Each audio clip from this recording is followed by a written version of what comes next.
नमस्कार दोस्तों, कल हमने पढ़ा हार्ट के 4 चेम्बर बोले। ऊपर वाले को हमने एट्रियम बोला और नीचे वाले को वेंट्रिकल बोला। ठीक है। हमने कल भी एक चीज डिस्कस की थी कि लेफ्ट वेंट्रिकल से शरीर की सबसे बड़ी आर्टरी निकल रही है। क्या नाम देते हैं उसे? एओर्टा। ठीक है। फिर हमने कहा एओर्टा के आगे आर्टरीज छोटी होती चली गई, लार्जर आर्टरी, फिर लार्ज आर्टरी, फिर स्मॉल आर्टरी, फिर स्मॉलर आर्टरी, फिर सबसे छोटी आर्टरी स्मॉलेस्ट आर्टरी। ठीक है। फाइनली सबसे छोटी ब्रांचेस आर्टरी की जहाँ खत्म हुई वहां से कैपिलरी स्टार्ट हो गई। कैपिलरीज जहाँ खत्म हुई वहां से वेन स्टार्ट हो गई। वेन सबसे छोटी वेन, फिर उससे बड़ी वेन, उससे बड़ी when, large when, larger when, और सबसे लार्जेस्ट वेन को हमने क्या नाम दिया? वेना केवा, जो हमारे राइट एट्रियम में डीऑक्सीजेनेटेड ब्लड ले जा रहा है। मैं एक छोटा सा कॉन्सेप्ट बताने जा रहा हूँ। यहाँ से हमने ये प्रोसेस शुरू किया था। हमारे हार्ट के ये 4 चेम्बर हो गए। ठीक है, एक दो, ये चारों चेम्बर हो गए हमारे हार्ट के। अब ये याद रखना है कि लेफ्ट साइड में जो हमारे हार्ट का रहेगा वहां पर ऑक्सीजनेटेड ब्लड प्रेजेंट रहता है। कौन सा ब्लड रहता है यहाँ? ऑक्सीजन वाला ब्लड, ऑक्सीजनेटेड ब्लड प्रेजेंट रहता है। ठीक है। कहाँ? लेफ्ट एट्रियम में। लेफ्ट साइड हार्ट में मौजूद ऑक्सीजनेटेड ब्लड लेकर नीचे आएगा। कहाँ आएगा? लेफ्ट एट्रियम से लेफ्ट वेंट्रिकल में, और लेफ्ट वेंट्रिकल से ब्लड जाएगा शरीर की सबसे बड़ी आर्टरी, कौन सी? Aorta artery. ये ब्लड यहाँ से O2 वाला ब्लड यहाँ से मूव करेगा। ठीक है, आर्टरी में। ठीक है। सबसे पहले लार्जेस्ट आर्टरी में, फिर लार्जर आर्टरी में, फिर O2 वाला ब्लड, ऑक्सीजन वाला ब्लड आगे चलेगा लार्ज आर्टरी में, फिर स्मॉल आर्टरी में O2 चलेगी, फिर स्मॉलर आर्टरी में, है ना, और सबसे एंड में स्मॉलेस्ट आर्टरी में ऑक्सीजन वाला ब्लड रन करेगा। एओर्टा से ब्लड जा रहा है शरीर की largest artery, larger artery, large artery, smaller, small artery, smaller artery और स्मॉलेस्ट आर्टरी में पहुंच चुका है। ब्लड कहाँ चला गया? शरीर की लाखों छोटी छोटी आर्टरियों में। जहाँ छोटी छोटी आर्टरी खत्म हो जाती है वहां क्या चालू हो जाती है? कैपिलरीज। ये आ गई कैपिलरीज। अब जो ब्लड आया है उसमें क्या मौजूद है? बहुत सारा ऑक्सीजन और बहुत सारा न्यूट्रिशन। अब जो इसमें O2 वाला ब्लड आया है इसमें बहुत सारा एंजाइम, हार्मोन्स, न्यूट्रिशन, ऑक्सीजन यहाँ पर मौजूद है ब्लड के साथ। न्यूट्रिशन में हम एक्चुअली ग्लूकोज और प्रोटीन की बात करते हैं। ऑक्सीजन और न्यूट्रिशन कहाँ आ गई? कैपिलरीज में। कहाँ आ गई? ये O2 वाला ब्लड यहाँ पे कैपिलरीज में आ गया। ठीक है। अब देखो, ब्लड तो पानी से बना है ना, हम बोलते हैं ब्लड पानी से बना हुआ, तो ब्लड का पानी इन कैपिलरीज की दीवारों में जोर जोर से टकराता है। इधर टकराता है, कैपिलरीज की दीवारों में जोर जोर से टकराता है। जोर से यहाँ टकराने पर एक प्रेशर लगता है। अब ये ब्लड का पानी कैपिलरीज की दीवारों में जोर जोर से टकराता है तो यहाँ पर एक प्रेशर लगता है। इस प्रेशर को हम क्या नाम देते हैं? इस प्रेशर को हम नाम देते हैं हाइड्रोस्टेटिक प्रेशर। क्या नाम देते हैं? Hydrostatic pressure. ठीक है। ब्लड का पानी कैपिलरीज की दीवारों में जोर जोर से टकराएगा। तो जिस तरह चाय छनती है, जब छलनी पर प्रेशर लगता है, उसी तरह यहाँ कैपिलरीज पर प्रेशर लग रहा है। कैपिलरीज की दीवारों पे जोर जोर से प्रेशर आ रहा है ब्लड का। जिस प्रकार चाय छन के बाहर आती है उसी प्रकार यहाँ से ब्लड का फ्लूइड बाहर एक्स्ट्रा सेल्यूलर फ्लूइड में आ जाएगा। तो जिस तरह चाय बनती है जब छलनी पर प्रेशर लगता है, उसी तरह ब्लड यहाँ जोर से टकराता है। उसके जोर से यहाँ टकराने पर एक प्रेशर लगता है। उस प्रेशर को हम क्या नाम दे रहे हैं? हाइड्रोस्टेटिक प्रेशर बोलते हैं। ठीक है। एक दबाव आएगा ब्लड के पानी का कैपिलरीज में, हम इस दबाव का नाम दे रहे हैं हाइड्रोस्टेटिक प्रेशर। हाइड्रो मीन्स पानी, हाइड्रो मीन्स पानी, और स्टेटिक मतलब रुक जाना। ठीक है, रुक जाना एक जगह। जब ब्लड का पानी कैपिलरीज में यहाँ रुकता है, ब्लड का पानी कैपिलरीज की दीवारों पर जोर जोर से प्रेशर लगाता है। सेम वैसे ही जैसे चाय छानना हो तो चाय छलनी के ऊपर क्या लगाएगी? प्रेशर। सेम टू सेम वैसा ही यहाँ पे ब्लड कैपिलरीज में प्रेशर लगाता है, जिससे क्या होता है? ब्लड में से फ्लूइड बाहर निकल जाता है उनके। तो हमने क्या कहा कि कैपिलरीज में हाइड्रोस्टेटिक प्रेशर आता है, तो वो प्रेशर जो ब्लड में कैपिलरीज की दीवारों पर लगाया और ब्लड का फ्लूइड छनकर बाहर एक्स्ट्रा सेल्यूलर फ्लूइड में आ गया, ये ACF में आ गया ब्लड का फ्लूइड। ठीक है। देखो, ब्लड कभी भी सेल्स के पास नहीं आता है। ब्लड हमेशा प्रेजेंट कहाँ है? वेन्स में, कैपिलरीज में और आर्टरीज में। ब्लड कभी भी बाहर, मतलब वेन्स, आर्टरीज और कैपिलरीज के बाहर, हार्ट, वेन्स, कैपिलरीज और आर्टरीज के बाहर नहीं आता। ब्लड अपनी जगह पे ही रहता है, पर उसका जो सामान रहता है, उसका जो फ्लूइड में रहता है, न्यूट्रिशन, वो छनकर बाहर एक्स्ट्रा सेलुलर फ्लूइड में आ जाते हैं। ब्लड अपना सामान कैपिलरीज से छानकर बाहर ईसीएफ में भेजता है, खुद कभी सेल्स के पास नहीं आता। वो छनता है, फिल्टर होता है, तो उसका सामान कहाँ आ जाता है? सेल के पास बाहर ईसीएफ में। तो यहाँ कैपिलरीज की दीवारों पर जोर से प्रेशर लगा, और प्रेशर लगा तो ब्लड का सामान छन के कहाँ गया? सेल के पास ईसीएफ में। तो यहाँ कैपिलरीज की दीवारों पे बहुत जोर से प्रेशर लगा, तो प्रेशर ज्यादा लगा तो ब्लड का जो सामान है वो छनकर बाहर एक्स्ट्रा सेल्यूलर फ्लूइड में यहाँ पर आ गया। अब इसका उपयोग कौन करता है? हमारे शरीर के सेल्स करते हैं। ठीक है, ये हो गए बॉडी के सेल्स, ये हो गए बॉडी के सेल्स। ठीक है, ये सेल। अब ब्लड के सामान में सबसे ज्यादा क्या आ गया? बहुत सारा पानी निकलकर आ गया एक्स्ट्रा सेलुलर फ्लूइड में बाहर ईसीएफ में। नहीं, यहाँ से ब्लड छनकर यहाँ पर आया, ईसीएफ में बहुत सारा पानी आ गया है। किसी को हार्मोन चाहिए तो हार्मोन आ गए, एंजाइम चाहिए तो एंजाइम आ गई, ऑक्सीजन आ गए, न्यूट्रिशन आ गया। तो ये सब चीजें कहाँ आ गई? सेल के पास। अब सेल को जिसकी जरूरत होगी वह अपने अंदर वह ले लेगा। अब सेल ने क्या किया? सेल ने यूज किया इस न्यूट्रिशन का, किसकी मौजूदगी में? तो ऑक्सीजन की मौजूदगी में, है ना, न्यूट्रिशन। ठीक है, इसी को हम क्या नाम देते हैं? Process of metabolism. क्या नाम देते हैं? प्रोसेस ऑफ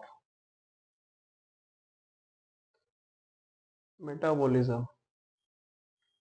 ठीक है, और दो प्रकार की चीजें बनाई सेल ने यहाँ पर ऑक्सीजन का मौजूदगी में, न्यूट्रिशन का यूज करके दो प्रकार की चीजें बनाई। पहली, एक वो जो शरीर के लिए उपयोगी है, यूजफुल प्रोडक्ट, एक यूजफुल, और एक वेस्ट प्रोडक्ट। यूजफुल में एटीपी, एनर्जी, प्रोटीन, प्रोटीन। और वेस्ट में carbon dioxide, urea, uric acid, creatine, ammonia, etc।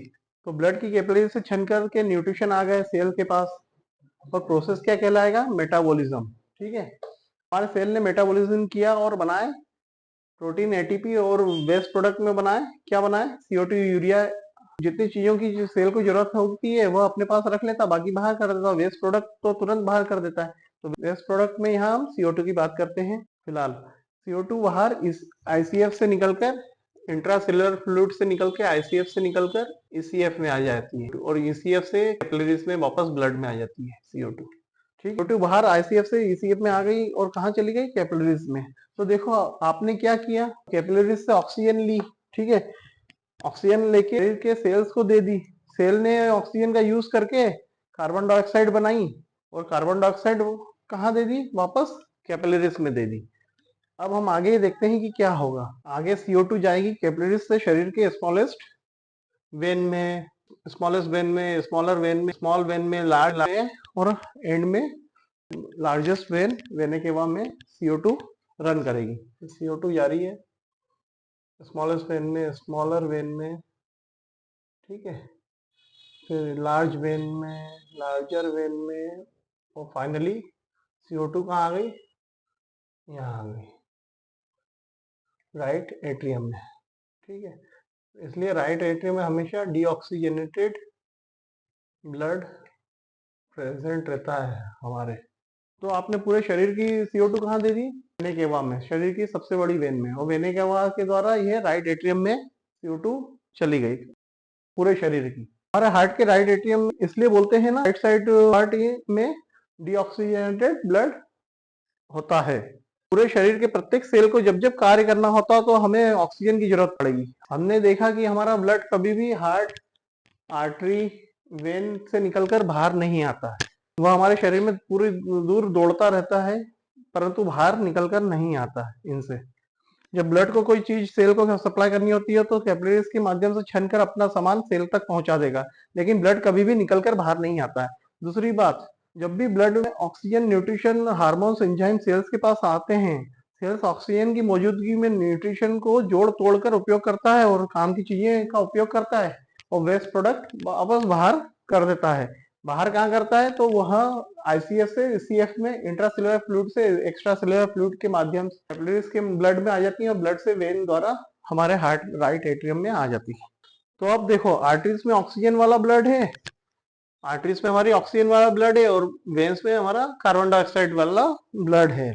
परंतु दोस्तों ये याद रहो कि आपकी आर्टरीज और वेन्स में कुछ अमाउंट में कार्बन डाइऑक्साइड वाला ब्लड आर्टरीज में रहता है और कुछ अमाउंट में ऑक्सीजन वाला ब्लड हमारे वेन्स में रहता है। कैसे, हमें याद रखना होगा कि हमारी आर्टरीज और वेन्स भी तो सेल्स से बनी है, तो ये सेल्स भी मेटाबॉलिज्म करते होंगे।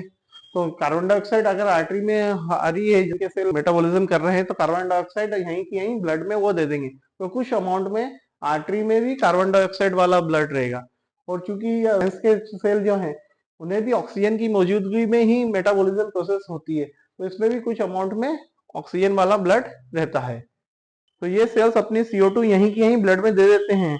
मतलब पूरे शरीर के सेल्स तो CO2 ब्लड में ही देंगे, लेकिन आर्टरी और वेन्स के अंदर के सेल्स की बात करें तो ब्लड तो उनके अंदर ही बह रहा है, तो ये सेल्स यहीं ब्लड में ही कार्बन डाइऑक्साइड दे देंगे।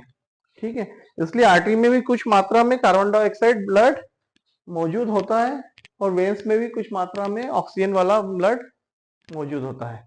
आर्टरी में कुछ मात्रा में कार्बन डाइऑक्साइड कहाँ से आई, तो आर्टरी के सेल ने भी मेटाबॉलिज्म किया तो वेस्ट प्रोडक्ट कार्बन डाइऑक्साइड को बाहर किया वहीं ब्लड में अपने, इसलिए आर्टरी में भी कुछ अमाउंट में कार्बन डाइऑक्साइड वाला ब्लड रहता है। सेम चीज वेन में भी इसकी बनी है, वेन्स भी हमारी, और वेन्स के सेल्स भी क्या करेंगे, प्रोसेस ऑफ मेटाबॉलिज्म। ठीक है, तो ऑक्सीजन की मौजूदगी में, इसलिए यहाँ पे भी कुछ मात्रा में ऑक्सीजन मौजूद रहता है। जब वेन्स के सेल मेटाबॉलिज्म करेंगे तो उनको भी तो चाहिए ऑक्सीजन, तो वेन्स भी थोड़ी सी ऑक्सीजन मौजूद होगी जो उनके सेल्स के लिए काम आती है। समझ में आ गया? तो ये बेसिक चीजें कंप्लीट हुई। आर्टरी में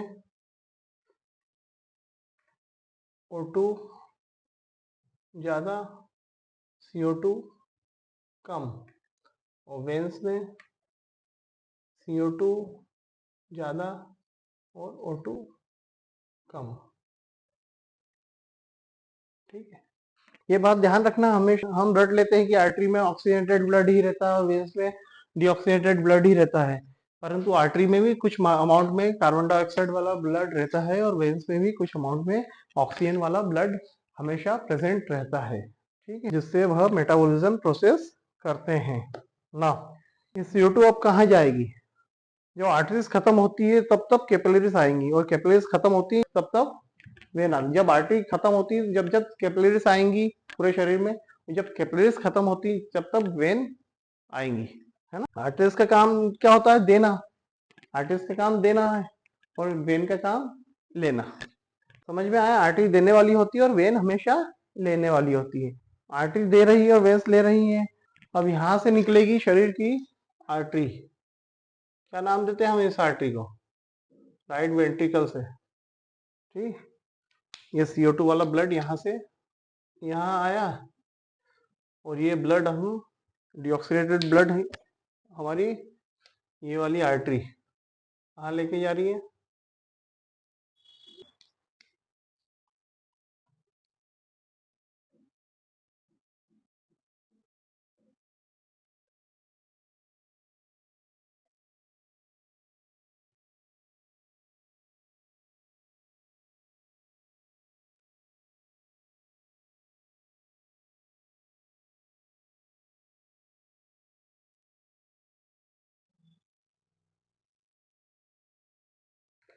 ये एल्वुलाई, ये एल्वुलाई, एल्वियोलाई, ये लंग, लंग। यहाँ से निकली एक आर्टरी, क्या नाम देते हैं इसे, शरीर की एकमात्र आर्टरी, ध्यान रखना,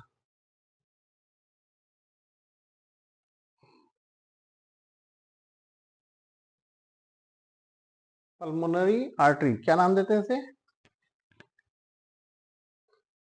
पल्मोनरी आर्टरी। हम क्या नाम दे रहे हैं, पहली और एकमात्र आर्टरी पढ़ोगे आप, पल्मोनरी आर्टरी, जिसमें प्रेजेंट होता है कार्बन डाइऑक्साइड। क्या प्रेजेंट होता है इसमें, CO2 वाला ब्लड। यहाँ से CO2 वाला ब्लड, ठीक है, ये CO2 वाला ब्लड यहाँ पे आया पल्मोनरी आर्टरी में, शरीर की एकमात्र आर्टरी जिसमें मौजूद होता है डीऑक्सीनेटेड ब्लड, है ना, CO2 वाला ब्लड। राइट वेंट्रिकल से आई आर्टरी जिसमें मौजूद है बहुत सारा डीऑक्सीनेटेड ब्लड, कार्बन डाइऑक्साइड वाला ब्लड, शरीर की एकमात्र आर्टरी जिसमें कार्बन डाइऑक्साइड वाला ब्लड होता है। पल्मोनरी आर्टरी पूरे के पूरे कार्बन डाइऑक्साइड को लेकर पहुंच जाएगी हमारे लंग की कैपिलरी के पास, लंग की यहाँ पे कैपिलरी, लंग की कैपिलरीज के पास पहुंच जाएगी। कौन से? पल्मोनरी आर्टरी के द्वारा डीऑक्सीनेटेड ब्लड CO2 वाला, CO2 वाला ब्लड कहाँ देगा? ये एल्वुलाई में दे देगा डिफ्यूजन के तहत। तो CO2 फाइनली कहाँ पहुंच गई? हमारे लंग के पास कैपिलरी के अंदर, ठीक है। पल्मोनरी आर्टरी का स्ट्रक्चर अदर आर्टरी जैसा ही है हमारी बनावट में, लेकिन उसमें कार्बन डाइऑक्साइड होती है, वैसे भी आर्टरी का काम देना होता है, वह CO2 कार्बन डाइऑक्साइड लेकर लंग्स के पास कैपिलरीज में दे देती है ना, कैपिलरीज में देके वो एल्वुलाई में आ जाते हैं डिफ्यूजन के तहत। लंग के पास पल्मोनरी आर्टरी खत्म होकर किस चीज में बदल जाएगी? कैपिलरीज में, और जहां कैपिलरीज खत्म होती है वहां से क्या शुरू होती है? वेन, यहाँ से ये वेन शुरू हुई है ना। इस वेन को हम क्या नाम देते हैं? पल्मोनरी वेन, ठीक है, when. Pulmonary artery carbon dioxide लेकर इंटर कर गई हमारी कैपिलरीज में, कैपिलरीज से कार्बन डाइऑक्साइड डिफ्यूजन के तहत आ जाएगी कहाँ? लंग के एल्वुलाई में। क्या हमने रेस्पिरेटरी सिस्टम में पढ़ा है। लंग के पास कैपिलरी में ब्लड में कार्बन डाइऑक्साइड का प्रेशर TCO2 कितना प्रेशर रहता है लंग के पास कैपिलरीज में? TCO2 ब्लड में, TCO2 ब्लड में कितना रहता है? हमने रेस्पिरेटरी में पढ़ा है 46 mm ऑफ Hg, है ना। और हमारी एल्वोलाई में कार्बन डाइऑक्साइड का pressure of carbon dioxide TCO2 alveoli में कितना था? 40 mm ऑफ Hg, हम पढ़ चुके हैं, है ना। डिफरेंस कितना? 6 mm ऑफ Hg का प्रेशर अधिक है ब्लड की कैपिलरी में कार्बन डाइऑक्साइड का। तो डिफ्यूजन के तहत हायर कंसंट्रेशन से लोअर कंसंट्रेशन की तरफ चीजें मूव होती है। तो CO2 6 mm of Hg blood में प्रेशर CO2 का ज्यादा है, तो CO2 मूव कर जाएगी एल्वुलाई में, ठीक है। अब ये एल्वुलाई में हमारा जो एक्सपायरेशन करेंगे हम, तो ये एल्वुलाई से निकल के हमारे कार्बन डाइऑक्साइड हमारी नोज से बाहर हो जाएगी, हाँ, बाहर हो जाएगी, ठीक है। जब हम सांस बाहर करेंगे तो कार्बन डाइऑक्साइड बाहर चली जाएगी, तो कार्बन डाइऑक्साइड हमारे एल्वुलाई हमारे नोज के द्वारा बाहर चले गए। और जब हम सांस अंदर लेंगे तो क्या होगा? बाहर की दुनिया की एयर अंदर आएगी, ऑक्सीजन, ये ऑक्सीजन हमारे अंदर आएगी एल्वुलाई में, है ना। एल्वुलाई में ऑक्सीजन का प्रेशर कितना है? CO2 कितना है? 104 mm ऑफ Hg, ठीक है। और ब्लड की कैपिलरी में यहाँ पर ऑक्सीजन का प्रेशर कितना है? CO2 ब्लड में कितना है? 40 mm ऑफ, ब्लड की कैपिलरी में कितना है? 40 mm ऑफ Hg, तो 64 mm ऑफ Hg का अंतर है, ठीक है। ये 64 mm of Hg pressure oxygen का एल्वोलाई में अधिक होने से डिफ्यूजन के तहत ऑक्सीजन कहाँ आ जाएगी? कैपिलरी में ब्लड की, ठीक है। और ऑक्सीजन कहाँ चली जाएगी? ऑक्सीजन पल्मोनरी वेन के द्वारा हमारे लेफ्ट एट्रियम में, ठीक है। शरीर की एकमात्र वेन, पल्मोनरी वेन, जिसमें ऑक्सीजन वाला ब्लड मौजूद होता है, और शरीर की एकमात्र आर्टरी पल्मोनरी आर्टरी जिसमें कार्बन डाइऑक्साइड वाला ब्लड होता है, ठीक है, क्लियर। ये ऑक्सीजन आ रही, तो हमारे शरीर की जितनी भी कार्बन डाइऑक्साइड है, डीऑक्सीनेटेड ब्लड है, वह देने के बाद में राइट एट्रियम में आ जाएगा हमारे हार्ट के। और बाहर से जो हम सांस लेते हैं, इंस्पायरेशन करते हैं, तो एल्वोलाई से हमारे ऑक्सीजन हमारे ब्लड में पल्मोनरी वेन के माध्यम से लेफ्ट एट्रियम में ऑक्सीनेटेड ब्लड यहाँ रहता है, यहाँ आ जाएगा, ठीक है। समझ में आया? इंस्पायरेशन किया तो हवा अंदर आई, और एक्सपायरेशन किया तो हवा बाहर गई। अब ये ऑक्सीजन आ गई हमारे एल्वोलाई में, तो एल्वोलाई से ऑक्सीजन गई डिफ्यूजन के तहत कैपिलरीज में, ठीक है। कैपिलरीज में गई, एल्वेलाई से ऑक्सीजन CO2 कितना प्रेशर है 104 mmHg और ब्लड में 40 mmHg, 64 mmHg ज्यादा है एल्वेलाई में ऑक्सीजन का प्रेशर, तो चीजें मूव कर जाएगी डिफ्यूजन के तहत पल्मोनरी वेन से ऑक्सीजन हमारे लेफ्ट एट्रियम में पहुंच जाएगी। तो शरीर की एकमात्र वेन जिसमें ऑक्सीजन वाला ब्लड है और एकमात्र आर्टरी जिसमें कार्बन डाइऑक्साइड वाला ब्लड है उससे हम पल्मोनरी आर्टरी और पल्मोनरी वेन कहते हैं। ये भूलना नहीं दोस्तों, पूरे शरीर की आर्टरी में ऑक्सीजन वाला ब्लड होता है, परंतु शरीर की एकमात्र आर्टरी पल्मोनरी आर्टरी में डीऑक्सीजनेटेड वाला ब्लड होता है, कार्बन डाइऑक्साइड वाला। और पूरे शरीर की वेन में ऑक्सीजनेटेड वाला ब्लड होता है, पर शरीर की एकमात्र वेन पल्मोनरी वेन में ऑक्सीजन वाला ब्लड होता है। ठीक है, पल्मोनरी आर्टरी में डीऑक्सीजनेटेड वाला ब्लड और पल्मोनरी वेन में ऑक्सीजनेटेड वाला ब्लड क्यों होता है, ये कैसे होता है? वो इसलिए कि आर्टरी का काम क्या होता है, देना। ये आर्टरी का काम क्या होता है, देना। ये शरीर को दे रही है कार्बन डाइऑक्साइड, और वेन का काम क्या होता है, लेना। ये शरीर से ले रही है, तो इसलिए पल्मोनरी वेन में ऑक्सीजनेटेड वाला ब्लड होता है। और दूसरी बात, स्ट्रक्चर के हिसाब से देखें तो जहां आर्टरी खत्म होती है वहां कैपिलरीज चालू होती है, कैपिलरीज जहां खत्म होती है वहां वेन चालू हो जाती है ना। तो संरचना ही ऐसी है हमारी बॉडी। तीसरी बात, आर्टरी और वेन्स में थोड़ा सा स्ट्रक्चर का हल्का सा फर्क रहता है। ठीक है, हमारे जन्म के पहले उल्टा कार्य कौन करता है? जब हम माँ के पेट में रहते हैं, उल्टा कार्य अम्लाइकल आर्टरी और अम्लाइकल वेन करती हैं। ऑक्सीजनेटेड ब्लड अम्लाइकल वेन और डीऑक्सीजनेटेड ब्लड अम्लाइकल आर्टरी बच्चे को देती है माँ के पेट में। जन्म के बाद ये उल्टा कार्य कौन करता है? पल्मोनरी आर्टरी में डीऑक्सीजनेटेड ब्लड रहता है और पल्मोनरी वेन में ऑक्सीजनेटेड ब्लड होता है। ठीक है, क्लियर? हमारे शरीर के सेल्स जब मेटाबॉलिक वेस्ट प्रोडक्ट जैसे carbon dioxide, urea, uric acid, creatine आते हैं, ये सब सेल्स के बाहर ब्लड में दे देते हैं। कहाँ देते हैं? मेटाबॉलिज्म किया सेल्स ने, इसने क्या जो भी वेस्ट प्रोडक्ट बना ये सेल के बाहर ब्लड में दे देगा, और ये ब्लड के थ्रू हमारे राइट एट्रियम में डीऑक्सीजनेटेड ब्लड राइट एट्रियम में आ जाता है। राइट एट्रियम से डीऑक्सीजनेटेड ब्लड राइट वेंट्रिकल में गया, राइट वेंट्रिकल से ये पल्मोनरी आर्टरी से होते हुए डाइऑक्साइड है, कार्बन डाइऑक्साइड यहाँ से एल्वुलाई में आई, एल्वुलाई से ये नोज से बाहर के साथ हमने जो ऑक्सीजन वाली ली, ऑक्सीजन यहाँ से ब्लड में आई, ब्लड से पल्मोनरी वेन से चलते हुए या लेफ्ट एट्रियम में ऑक्सीजन वाला ब्लड हमारा आ जाता है। तो ये कैसे कार्य करता है? हमारे शरीर के सेल जब मेटाबॉलिज्म करते हैं तो वो जो वेस्ट प्रोडक्ट बनाते हैं वह कहाँ जाते हैं? वह हमारे सेल ईसीएफ में दे देंगे, ईसीएफ से हमारे ब्लड कैपिलरीज के माध्यम से ब्लड में चले जाते हैं। ठीक है, ब्लड से ये मेटाबॉलिक वेस्ट प्रोडक्ट कहाँ जा रहे हैं? तो वेन के माध्यम से हमारे हार्ट में, हार्ट से ब्लड के द्वारा ये मेटाबॉलिक प्रोडक्ट शरीर के अलग अलग ऑर्गन तक जाएंगे। एग्जाम्पल, यदि मेटाबॉलिक वेस्ट प्रोडक्ट में यूरिया है, क्रिएटिन है, यूरिक एसिड है, तो ये सब चीजें ब्लड किडनी के पास की कैपिलरी में जाएंगे। आर्टरी क्या कहलाती है? Renal arteries. यहाँ से यूरिन के द्वारा किडनी इनको बाहर कर देती है। तो जितने भी सेल के द्वारा मेटाबॉलिक वेस्ट प्रोडक्ट बनते हैं वो ब्लड में मिलकर शरीर के अलग अलग ऑर्गन के पास जाते हैं और वहां से शरीर से बाहर हो जाते हैं। कुछ वेस्ट प्रोडक्ट लीवर के पास जाते हैं। आर्टरी क्या कहलाती है? Hepatic artery. हेपाटिक आर्टरी से लीवर के पास गए, लीवर इन वेस्ट प्रोडक्ट को छोटे छोटे पार्ट में तोड़ता है और बाइल जूस को हमारे इंटेस्टाइन में फीकल मैटर के साथ मिला देता है और फीकल मैटर से मिलकर यह बाहर हो जाएंगे। ये जब हम डाइजेस्टिव सिस्टम पढ़ेंगे, जब इसके बारे में चर्चा करें। कुछ वेस्ट प्रोडक्ट आपकी स्किन के पास जाते हैं, हमारी स्किन उन्हें बाहर करती है।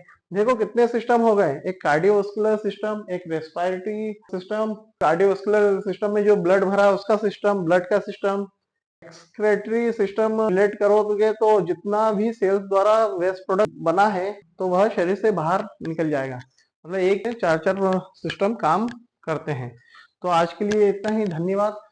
कल आगे कंटिन्यू करते हैं। हमारे वृंदावन में एक बुजुर्ग माता रहती थी।